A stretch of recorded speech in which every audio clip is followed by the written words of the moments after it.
Hello, my name is Sylvia Walker. I'm an author and financial planner, and each week I chat to you about a various aspect of money and finances on the Weeklinks digital audio magazine. Please feel free to connect with me either on Instagram, Facebook, LinkedIn, or even on my website www.sylviawalker.co.za. So today we're going to chat a little bit about financial freedom. How do we get to that point of being financially free? And can we really be financially free, particularly in the economic climate we find ourselves in? Life is very tough for a lot of us, and I think a lot of us wish for that point of financial freedom. But what is it actually at the end of the day? What is the definition? And I think it means different things to different people. And very often when we are caught on that treadmill, we feel we're forced to have to work. We're forced to have to do some activity that generates an income. That's when we have this desire to be financially free. Because the opposite of freedom, actually, if you think about it, is being tied to something, being beholden to something, being forced to do something.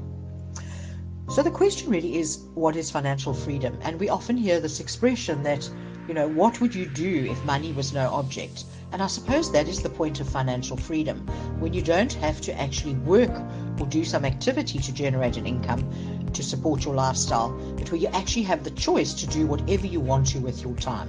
For me, that is really what financial freedom is about. And really, would you want to do nothing? It's an interesting question to think about. Is it that you'd want to travel a lot? That obviously would take money. Is it that you just would like to be at home and not actually spend your time having to generate an income? Would you like to devote your time to charity? But what does that picture actually look like? One can also look at financial freedom in terms of debt. Again, if you're beholden to debt, if you're caught up in a debt trap, you're not free. So the opposite of that would be some kind of financial freedom. Now, we often also lull ourselves into this sort of sense of complacency, or we think to ourselves, if I had lots of money. We think financial freedom is having lots and lots of money. And there have been a number of people that have obviously won the lotto and have had exactly that happen to them. They've gone from a situation of being, having to do the daily grind just to earn an income to overnight being millionaires. And that obviously seems to be an easy solution to the problem. But did you know that in America, around 70% of lotto winners actually end up broke and end up declaring bankruptcy? 70%. I haven't got the same figure for South Africa, but there have been some really, really sad stories of lotto winners in South Africa, many of them over the years, that have won millions and have actually ended up with nothing. I think of the chap from KwaZulu-Natal who was a police officer in 2009. He won a staggering 10.4 million rand. I mean, just think about that. It's a huge amount of money. But he just blew it. He blew it on fast cars, entertaining friends. He bought properties, businesses, and the last business he bought went belly up, and he ended up in 2014 literally with nothing to show and living in a tiny flat with two of his siblings. So having a lot of money doesn't actually necessarily mean you're financially free. And what often is lacking in these situations is the ability to make proper financial decisions. If you can work with a little bit of money, you can work with a lot of money. Someone said to me years ago when I was embarking on my working career that if you can live on 1,000 Rand a month, you can live on 50,000 Rand a month. It's about knowing how to work with money that will determine your results at the end of the day. So let's get back to financial freedom.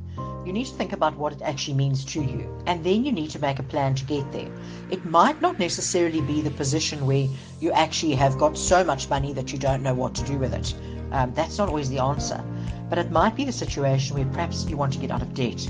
Perhaps you just want to feel that things ease off a little bit, that you have choice again.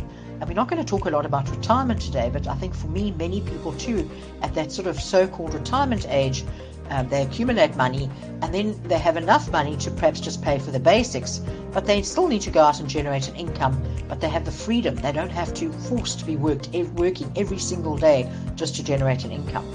So how are you going to get to that point of financial freedom? I think, firstly, you need to put a plan in place.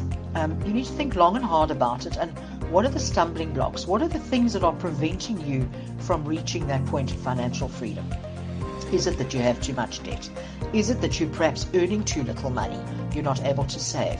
What are those things? Is it perhaps some kind of sort of psychological issue that you're dealing with? That you live for today because actually you don't worry about tomorrow. Think about it long and hard, because as I say, the situation, it's not a one size fits all. We're all quite different. Once you know what those stumbling blocks are, start putting a plan in place to get rid of them. If it's a lot of debt that you're in, start working at getting rid of that debt.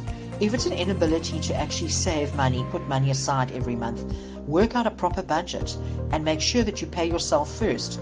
Put your savings plan, your money towards saving for the future, at the top of the list.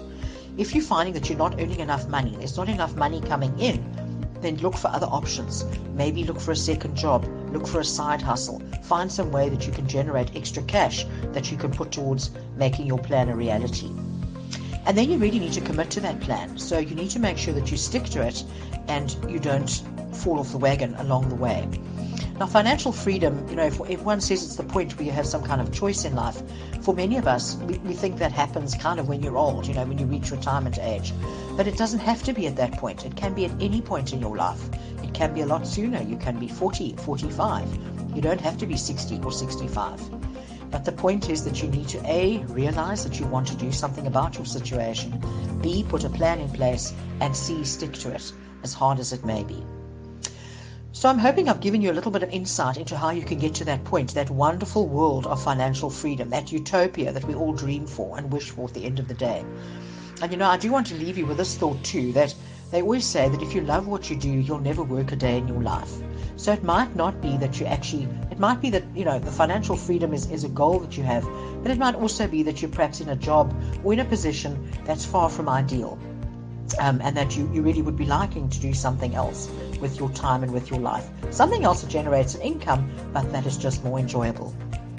Please connect with me, as I said, on LinkedIn or Instagram or Facebook, or even pop me an email, sylvia@sylviawalker.co.za. I'd love to hear your thoughts around financial freedom and how you actually can get there, and financial independence. And also, if you'd like to buy a copy of my book, Smart Woman, which is on sale in all major bookstores. Thank you so much for listening. Until next time.